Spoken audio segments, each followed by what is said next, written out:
Donc bonjour, je vous propose de voir avec Norbert l'anatomie et comprendre comment nous pratiquons les postures dans le yoga.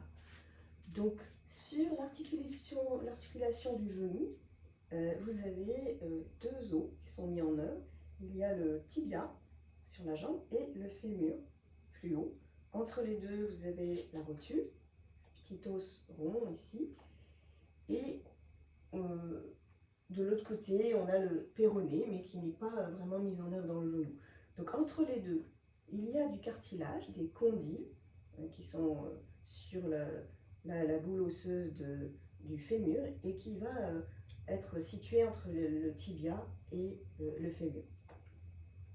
Tout ça tient, alors c'est une articulation une des plus solides du corps humain, une des plus robustes, et donc elle est vraiment protégée par des ligaments. Sur les côtés, il y a des ligaments à l'intérieur et il y en a un à l'extérieur. Il y en a aussi des croisés qui sont entre les deux les deux os, l'os du tibia et l'os du fémur. Et il y a aussi un tendon qui va traverser depuis le tibia, il va même encastrer la rotule pour aller sur le muscle du quadriceps qui va sur le fémur.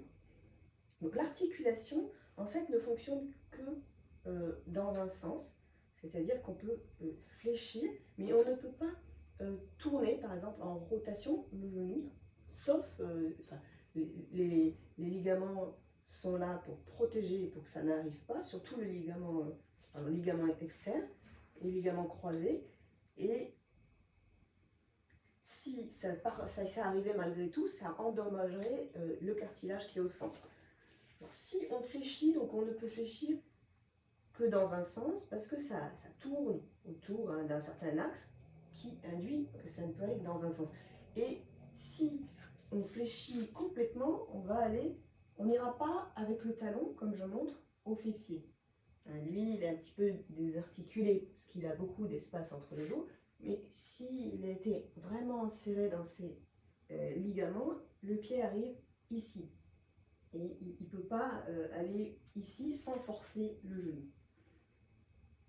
Donc ce qui explique pourquoi on prend certaines postures dans le yoga d'une certaine façon, notamment Virasana, Supta Virasana, lorsqu'on est en assise, le bassin entre les talons et que l'on cherche à s'allonger sur le dos pour étirer les quadriceps.